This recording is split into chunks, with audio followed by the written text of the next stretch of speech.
Welcome to the Millionaire University Podcast. I'm your host, Brien Gearin, back in the saddle with you today. And on this edition of the MU Pod, I'm joined by John Miller. He's the author of QBQ, The Question Behind the Question. If you guys are watching us on video today, you'll see me holding up his book. It's an absolute gem.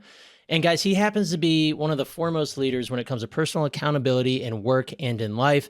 John tours the globe sharing his methods with companies and cultures alike. He's going to do a much better job giving you his story than I can. So, John, let me just cut to the chase here and welcome you to the show, bud. Thank you, Brien. Glad to be here. Appreciate it. Yeah, this is going to be fun. So just to give the audience a little bit of an idea, you and I, we sort of met at a conference a couple of weeks ago down in Florida. It was kind of funny. So our mutual friend and friend of the show, Vincent Puglisi, Right. You had a presentation right before the lunch hour, and I was so hungry afterwards, and everybody stormed up to you that I was like, you know what? That means that there's a really short line at the buffet for lunch. So I'm going to go grab that. And by the time I was done with lunch, I couldn't spot you. So we didn't get a chance to meet, but we're chatting here today, and Hey, I thank you for joining man. us. Priorities, you got to eat. That's right. That's right. But at least I got my copy of QBQ, The Question Behind the Question. And that's what we're going to be talking about today is really the topic of personal and professional accountability. And since you are the expert, that's why you're here. I can't wait to dive in. But before we do that, let's get a little bit of the origin story from the man himself. How did you get to where you are today, and how did you become the expert in accountability? Yes, the expert. Well, I'm definitely an expert. I'm an expert on my opinion, Brien. My opinion, okay? Let's see. I was born in 1958, which makes me older than you.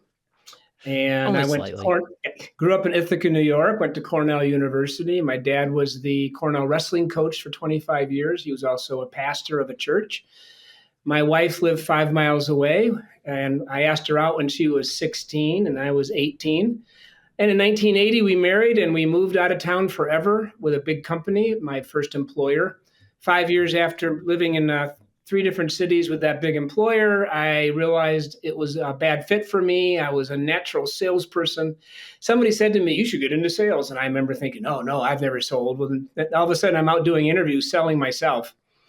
And I left that big company in early 1986 and started selling management training. And that is the foundation of everything here today. 10 years I sold management training in Minneapolis, St. Paul, called on thousands of executives, HR people, trainers, middle managers, ran 10,000 hours of workshops over those 10 years. And that's where I created this message called The Question Behind the Question, which of course got shortened to the QBQ. And we can get into that, of course, and we will get into that. But it really did come organically from the real world. I didn't just create it in a think tank called Cornell University. I didn't borrow it from another author. I created it, but it was through experience, sitting and chatting with and listening to managers running different organizations and companies over the years in every industry you can think of.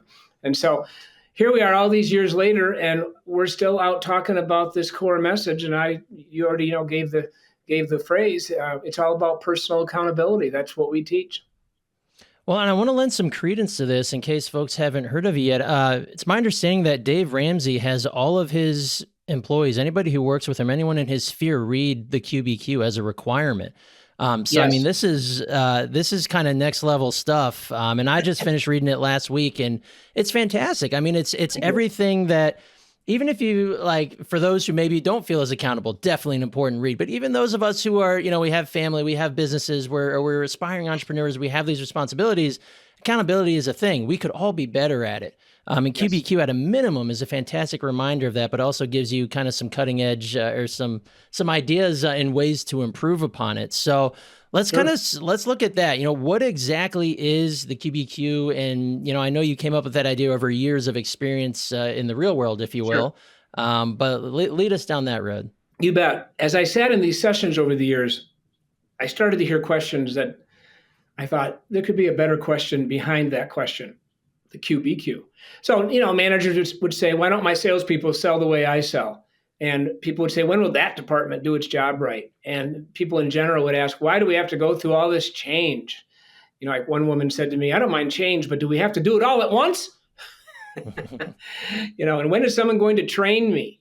And all these questions, if you listen to them, they're externally focused. They point outward. They don't involve me. And one day I was meeting with a friend who had just been terminated And the short story is he was blaming the CEO for not listening to him. And I remember saying to him, well, Jim, I guess the question is, why didn't the CEO listen to you and try to understand your side of the story? And I remember him saying, yeah, John, that's the question.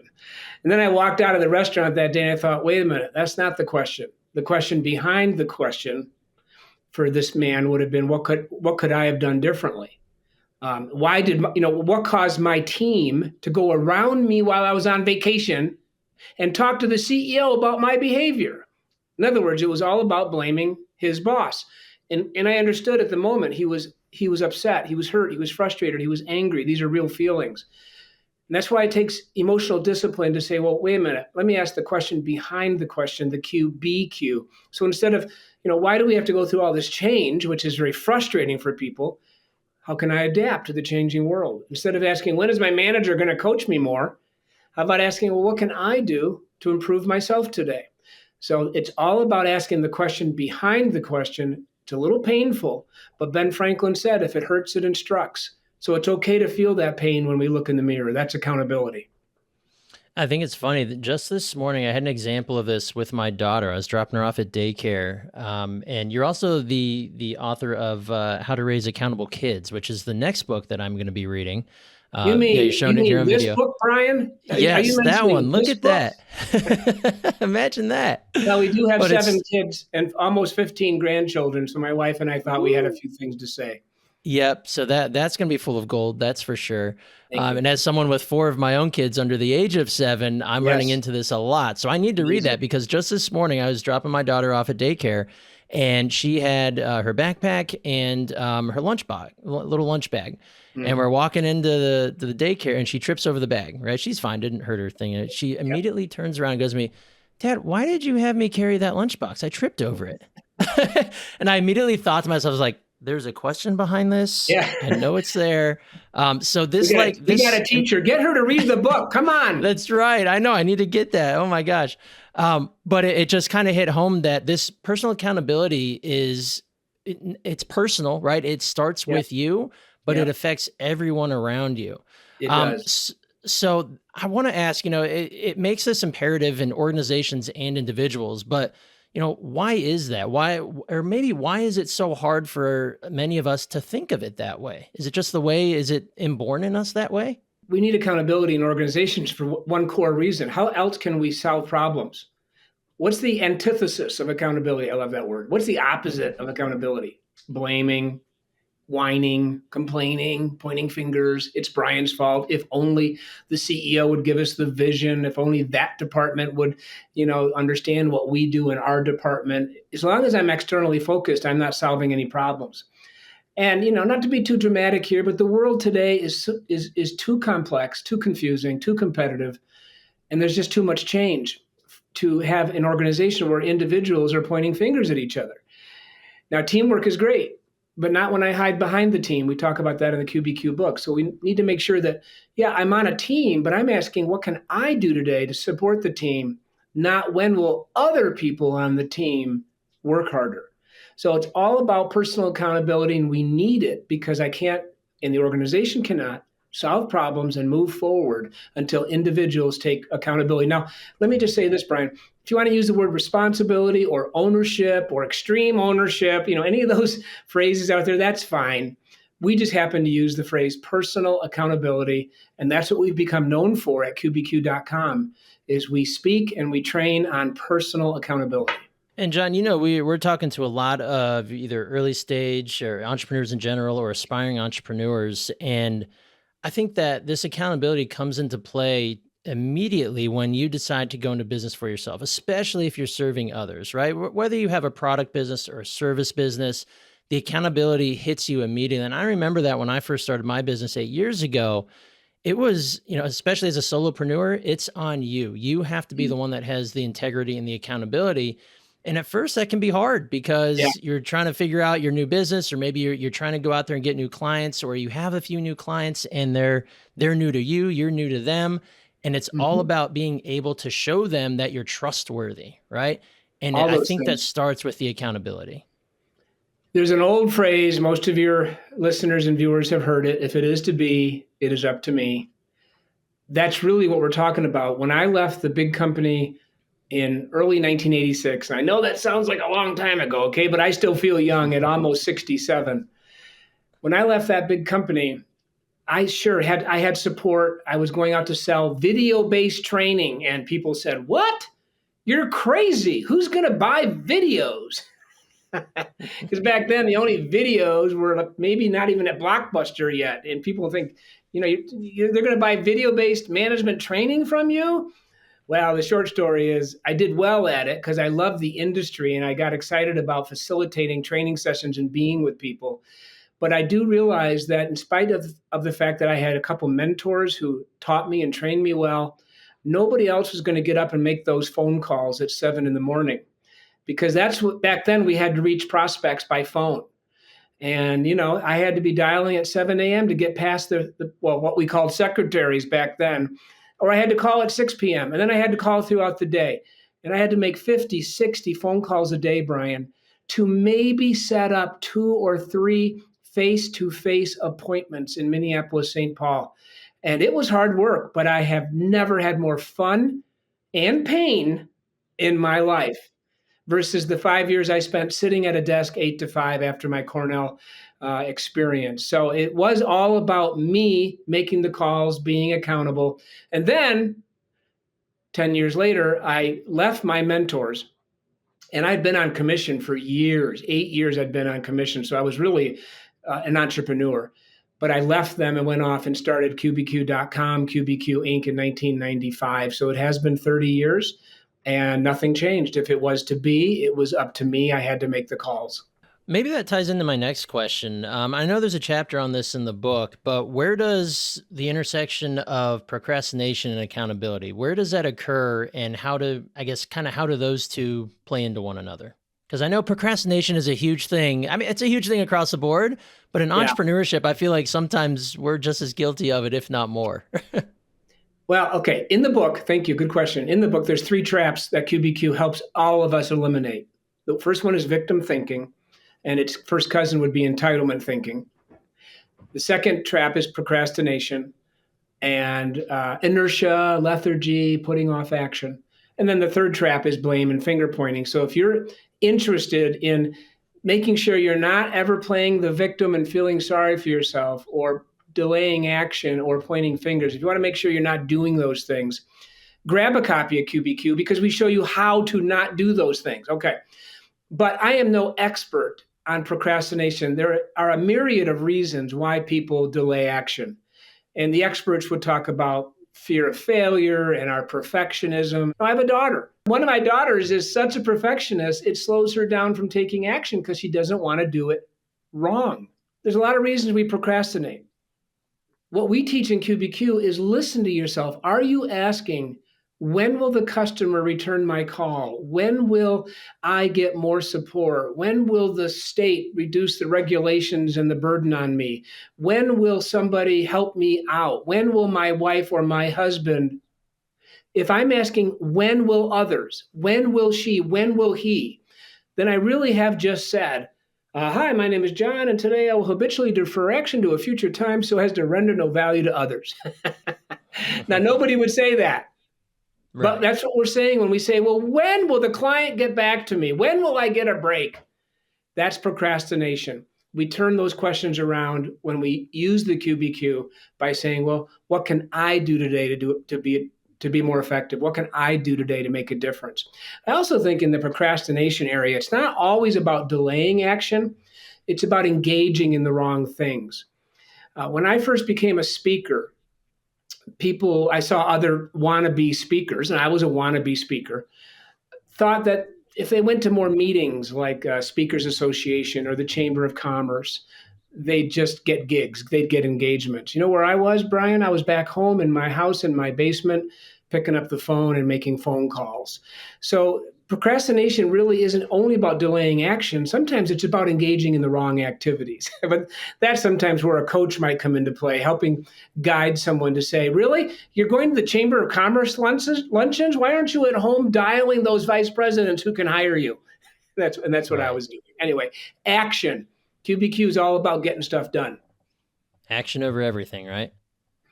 most of the time. Yeah, absolutely. You mentioned the victimhood feeling as one of Mm, those tenets, and I think at a macro level, there's a victim mentality that's infecting the nation. That's a different story, a different yep. conversation. But Well, I would agree, at but we won't get into politics today. right, right. But at the personal level and at the professional level, as an entrepreneur or an aspiring entrepreneur, there's absolutely no room for the victimhood, but it's very easy for that to bleed in to, your psyche or to the, yeah, especially when you're starting a business, because there's so many, it's an uphill battle. There's so many Yep. things that can go against you. Yep. What's a good QBQ way, the question behind the question for victimhood, to where I can sit back and address the fact that, okay, I think the last 30 thoughts I just had are painting myself as the victim. How could someone Yeah. who's in that trap right now kind of start digging their way out of that? The QBQ is a very practical tool. Let me just get into it briefly so I don't forget to cover it. But if you want to build a better question, the answers are in the questions. That's the whole premise of the book. But I got to ask better questions of myself. They begin with what or how, not why, when, or who. They contain the word I, because I can only change me. And they focus on action. So if you listen to this broadcast several times, every QBQ you'll hear me say does begin with what or how and always contains to the personal pronoun I. It is my favorite pronoun, by the way. I.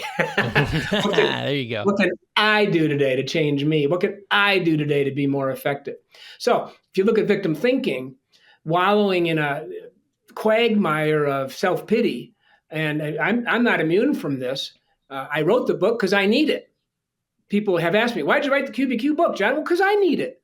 I want to say, well, that's not fair. And why don't they support me more? And why don't I get a break? And why can't we find good people? And why don't others want to work? And why doesn't the client call me back?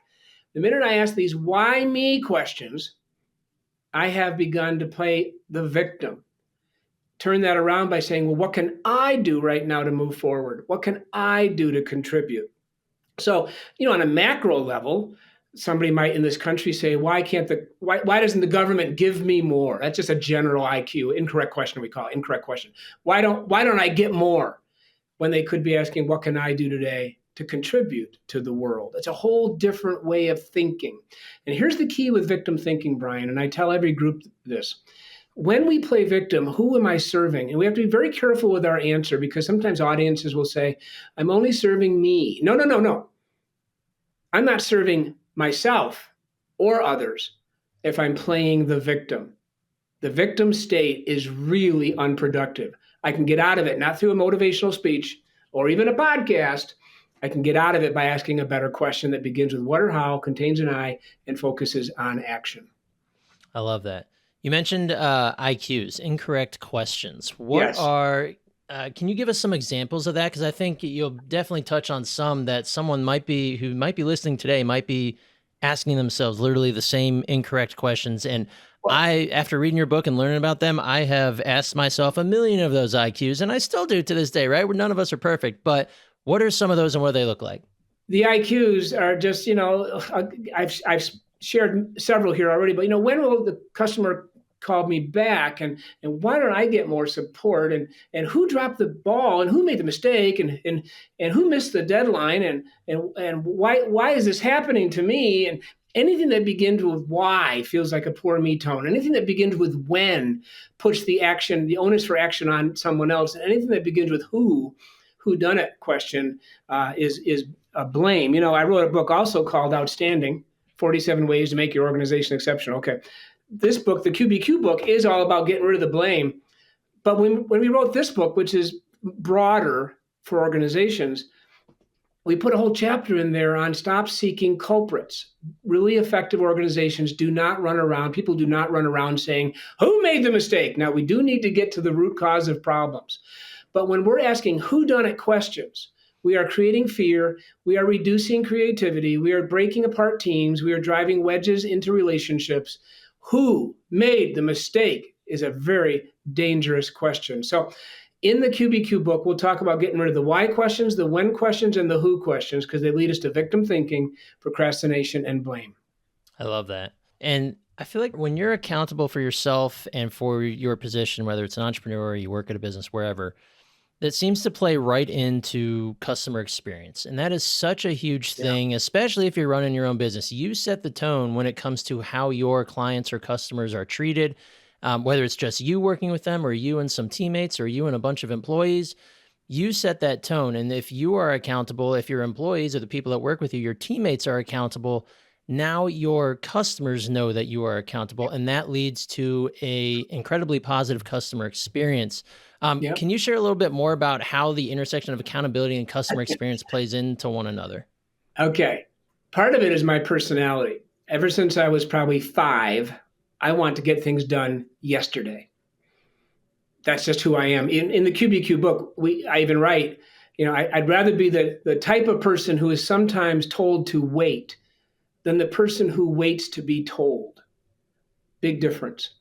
So you become an entrepreneur. Well, like I left my mentors where I was very entrepreneurial, but I was still under the umbrella of their training company selling their training 1986 to 1995. When I left them and I was suddenly a speaker, I can still remember coming out of the Marriott in some city where I'd done a speaking engagement, and I had a voicemail from a pharmaceutical firm who had called and left a voicemail. This was back when voicemails were used more. Now millennials never leave voicemails. You know all about that. We just send you a text after we have a missed call. That's right. Right. That's what you'll do. Dad, answer your text. But I came out of that meeting, checked the voicemail. Some woman was calling, inquiring about hiring a speaker. I cleared my mind and my schedule right then, and I called her back. And she said, "Oh, I've called 3 speakers and nobody's called me back but you." And this had been 4 hours because I had been in a training session. So I couldn't have called her back any sooner. And I've often wondered, what's with these entrepreneurs who delay getting back to customers? And also, I'm going to give some personal advice here. If you've set up a website, okay? If you've set up a website and you have an email function on there and somebody sends you an email, would you please respond? My wife gets frustrated with me because I test vendors. I don't care who it is, plumbers, service people, home builders, I test them. If I go to their website and they have an email link, I send them an email, and you wouldn't believe how often we do not get a response. So this is all accountability. Get back to clients immediately. So here we are, bear with me. Almost 30 years, about 30 years since I started this business. It's about 28 years since that woman, I called that woman back and she said, "You're the only speaker to respond to me so far." Okay. To this day, Kristen, our daughter, works with us. She's 42 years old, our firstborn of 7. She's been out speaking on QBQ since 2008. So we have 2 speakers. And this is going to sound like I'm bragging. Here, let me do a little of this. Your shoulders must be tired from all that weight you're carrying. I know. We are absolutely known for our customer responsiveness. And it's not because we're amazing. It's because I'm a salesperson at heart. And I know if someone's looking for a speaker, they also could be online looking for a speaker. I want to be the first call back to that prospect. And it doesn't matter if I'm selling speakers or widgets. Get back to your customers 5 minutes ago. That's my advice to all entrepreneurs. Yep. And so in my business, working in the marketing field, we have a lot of clients in the home provider space, home service providers. And that is the space that is notorious for, I send in my information and 2 days later, if I'm lucky, someone replies to me, right? Or I call in, and if I'm lucky, I get a human or I get a reply at some point. I do not understand it. I do not understand people they go into business and they choose to fail. Again, as I already said, part of this is my natural personality, but that made me cut from the right cloth to be in sales. Get back to your customers 5 minutes ago, to the extent that you can. And here's the key, you will be outstanding. Yeah, you will be outstanding. You know why? Because you will be standing above the crowd, because the crowd is not doing these things. But when you and I do it, we stand out. It's a good thing. The difference between being a great company that customers rave about and being just another average Joe is your responsiveness and communication. Like if you can handle that, like you're saying, get back to them at least 5 minutes ago, you are already leaps and bounds ahead of your competition, because everybody else is totally fine being the status quo with like, "Oh, I'll get to them when I get to them." It's like, no, they have money in their hands. Get to them now. Right. Call them. It drives me insane, absolutely You know, insane. But yes, my mentor used to tell a story about how you could go into a retail store and not really want to buy anything, but five retail employees will come up to you and say, "May I help you? May I help you?" And you'll say, just looking," and finally you'll leave. But then another day you could go in there and you're ready to buy something with money in your hand and nobody talks to you. right, And it's just it's crazy. an amazing phenomenon that in this marketplace today, there is money to be used to be purchasing our products, and yet sometimes we're not getting back to our clients. And I'm not being critical of other entrepreneurs, but I've just seen that sometimes people are at meetings. Again, they're at the Chamber of Commerce instead of calling the clients. Okay, let's call the clients. The other day, my son's garage door broke and he was out of town. So I thought, well, I'll get a hold of somebody. I got to find a garage door guy. I mean, who has a garage door guy in their phone book? So a local Facebook page, some guy was named Keith was being recommended, and I called him, and he answered his phone, Brien. No And way. yeah, and 2 hours later, he was at my son's house. He walked right in with great expertise, and he said, "I know what's wrong with this door," and he fixed it, and all was good. And I thought, okay, that's a phone number I'm going to keep because Keith knows how to take care of clients. Yeah, it's And one I'm of going to those. tell other people about Keith.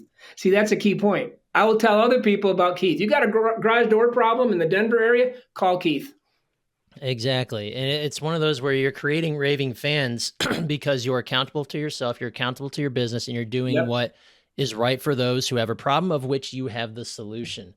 I can't tell you how Bingo. many times I have to go over this with clients, prospects, people in general. And I'll drive my wife nuts when we go anywhere, to a store, a shop, Home Depot, you name it. They're actually the biggest offender in my area, where I walk in and I already know I'm not going to get help.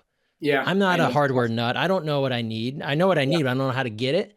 And right. now I just go to their website and find the bay in the aisle. And to me, that's like such a just miscarriage of service and of Yeah. accountability that it drives me insane, because I Mhm. also know that the person who might actually ask me if I need help, it's like Ron Swanson in Parks and Rec. I already know more than you. And I don't know that much when it comes to what I'm trying to find at Home Depot. It's Yep. crazy. It doesn't make But any sense to me. yeah, and that kind of plays into, you kind of mentioned it already, an organization or person being outstanding. Um, you know, I think it's critical because it's directly correlated to your bottom line. If you're not prone to Yeah. being outstanding, if you're not trying to be that way, then you've got a problem. Yeah, absolutely. And when we start getting our people to take personal accountability, everything is better. But a key message in our material is it always begins with me. You mentioned Dave Ramsey. I've been on his show, I don't know, 13 times, but who's counting? Right. I like He that always number. asked this, yeah, he would often ask this question, John, what's the number one takeaway from the QBQ message? And I'd always say this, Dave, I can only change me. Now, managers, we should coach. Parents, we should discipline. But in the end, I can only change my thoughts, my emotions, my behaviors, and my habits. So the power of this QBQ message for managers, especially, is instead of asking, why aren't my people motivated? It's time to ask, what can I do to be a better coach for my people? Instead of asking, why won't they do the job right? It's my turn to ask, how can I become a better trainer of my people? So just wanted to make sure we got that in. Personal accountability is all about me. It starts with John Miller first. I'm father to seven. We have the 15th grandchild on the way. Been married since 1980. There's a lot of accountable roles there for me, and I need to be asking, what can I do to be my best? Well, and that perfectly played in my next question, because if you're an entrepreneur out there right now, and I'm sure there's plenty of us listening out there who have teammates, whether they're contract W-2 employees, or maybe you manage a huge team of 30 other people at your company. You talked about it all starts with you as the manager, as the owner. You got to change for you. But when you notice in your team that there are accountability issues in your individuals who work with you or work for Sure. you, it's one thing to be able to just change your tone and change your ability to say, hey, what is the problem that I can, or Yep. what's wrong with me? How can I fix it? Is it all just training? Like, I want to help somebody identify the best ways to go about actually physically implementing this change. I know it starts with them, but then how do you help Yep. implement it with your team? Well, this sounds self-serving, but the sequel to QBQ is Flipping the Switch. It's really the companion book. And it's got a whole chapter on excuse making. Okay. If you get your employees, let's just say you have a team, and you get them involved with QBQ and flipping the switch, and we've all read it together now, and we've discussed it. It begins to permeate a group. And a group think in this case is a good term. We start to say, hey, wait a minute, that's an excuse. But no excuses today. Or wait a minute, did you ask a QBQ? I need to ask a QBQ. So it creates common language around accountability. I tell people this all the time. I mean, I want to sell a lot of books, right? I'm an author. But I always tell people, do not buy this book, hand it to your people and say, here, you need this. You say, I've read this twice. I'm working on me. Let's all read it together now. And then it becomes part of the culture. And so, like flipping the switch, that whole chapter on eliminating excuses. Excuses are something that permeates a culture. They're insidious. They sneak in. Well, I could have gotten the project done if others had worked harder. If you start to bring QBQ into the culture, then you can start eliminating that excuse making without, slamming your people or driving them away. But on the other hand, remember, I'm a boomer. I do not disagree with managers who confront. We must coach and confront our people. If they're late to work twice, we talk about it. We deal with it. We don't let molehills become mountains. Someone starts making excuses, we confront them. Excuse making is not allowed here. So it's all about how the manager talks to people. But stuff like this, man, it just becomes a great tool to help personal accountability become a core value in your team.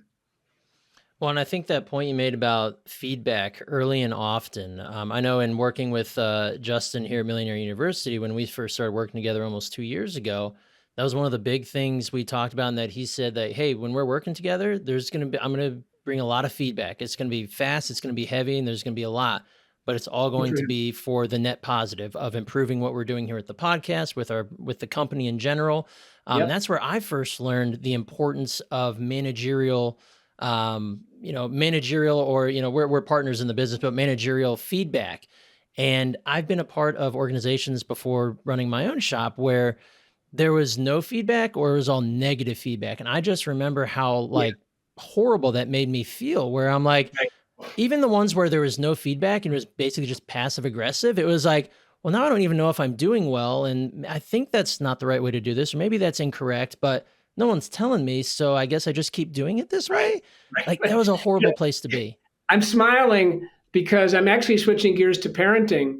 I posted this on Facebook yesterday. By the way, if any of your listeners or viewers want to join our QBQ group, just type QBQ group into your Facebook search box and you'll find us. And, you can request to be allowed in. And if I like you, I will let you in. But I just posted about this yesterday, and you're a parent, and you can understand this, and you're a millennial parent. There's this list of 50 things we can say to our kids, and they're just beautiful. You are unique. You are special. You are brave. I love you. All good stuff. Guess what's not on the list? No. Nowhere on the list does it say no, or don't do that, or stop it. It's just a remarkable symptom of parents today. Everything's about feelings and treating our kids with respect. Of course, we want to do that. Don't take that wrong. But nobody ever wants to say, stop doing that now. I said so. That's how I was raised. So I put that out on Facebook. I said, what's missing from this list is no. And you wouldn't believe the number of parents who came on and said, yes, we do need to tell our kids no. In other words, we need to confront our children. We're shaping them. We're building them. And that's what you're doing as a manager, Brien. We're shaping, we're building, we're coaching. Good stuff. Yeah, it's putting the guardrails up where they need to be, but doing it from a place of positive feedback, right? Like, even if this was a negative outcome or this was an incorrect thing to do, you need to be able to recognize that, hey, I saw what you're doing here. I see the intent. Hopefully it was good intent. Usually everyone's working with good intent, but here's the way we need it to be done. And not just leaving them flapping in the breeze saying, here's how we do it, or here's the guidelines. Let me see how you do it and we'll correct it as we go. There's nothing wrong with building the plane as you fly it in my world. Mm-hmm. Yeah. And also, I think I'm getting pretty good at telling at least my 2-year-old son no, because he's challenging me a lot on things that need to be told no. We've seen some young parents go into 100-word explanations as to why a 3-year-old should not do this or that, and we're sitting there saying, just say stop it. 2 words. That's it. And of course, let me go back over what I said. Of course, we always respect our children, but I think Of sometimes course. parents are so worried about their emotional state, they're afraid to discipline. In fact, we have a list of 10 excuses parents make, and the last one says, I can't discipline them or they will think I'm mean. I have no Mm. idea where young parents came up with that. If I discipline, they will think I'm a meanie poo. Sorry, that's what parenting is all about, because discipline just means shaping and coaching and helping someone grow straight and true. Well, maybe I'm on the right track then, because my 2-year-old's favorite line is anytime I discipline, he says, "You're mean, Dad." And then he runs to mom. That's right. Exactly. He sees where he can get the sugar. Oh, awesome. Well, man, this has been awesome. Thank you so much for joining us, John. I want to make sure I Thank respect you. your time and land the plane here. As we wrap it up with QBQ, the question behind the question, what is, if there's one parting piece of advice when it comes to personal accountability or just entrepreneurship in general, Sure. what would that be you could share with our entrepreneurs listening out there? A couple things come to mind. As I always tell Dave Ramsey, I can only change me. So right now, for everybody listening, don't try to cover it up or smooth it over or pretend it doesn't exist. Who have you been trying to fix lately? In what way have you been trying to, like I had a guy years ago in a session said, I'm not trying to change my wife. I'm not trying to change my wife. I just want her to set more long-term goals. Mm. Well, he was trying to change his wife. We think we're helping. We're actually trying to change people, and we're often damaging the relationship. So a parting question is always, who have I been trying to fix? Who have I been trying to fix? Focus on that and then say, I'm going to let it go and I'm going to work on me today. And then as far as being an entrepreneur, it's back to those 10 beautiful words. If it is to be, it's up to me. What can I do today to make a difference? And how can I respond to my customers quickly and appropriately? What can I do to grow and change? How can I be more creative? What can I do to move forward? These are all QBQs. And the answers are in the questions. Brien, until we ask these better questions, we will not get better answers. That's legend. Well, John, thanks so much, man. I was really happy to have you on today because this is a message I think everybody across the world needs to hear. So at least we'll reach a lot of entrepreneurs and listeners here today. So thank you so much for sharing your time and knowledge with us. I really appreciate it. Glad to be on, Brien. Thank you. All right, my pleasure. Best of luck to you. Thank you.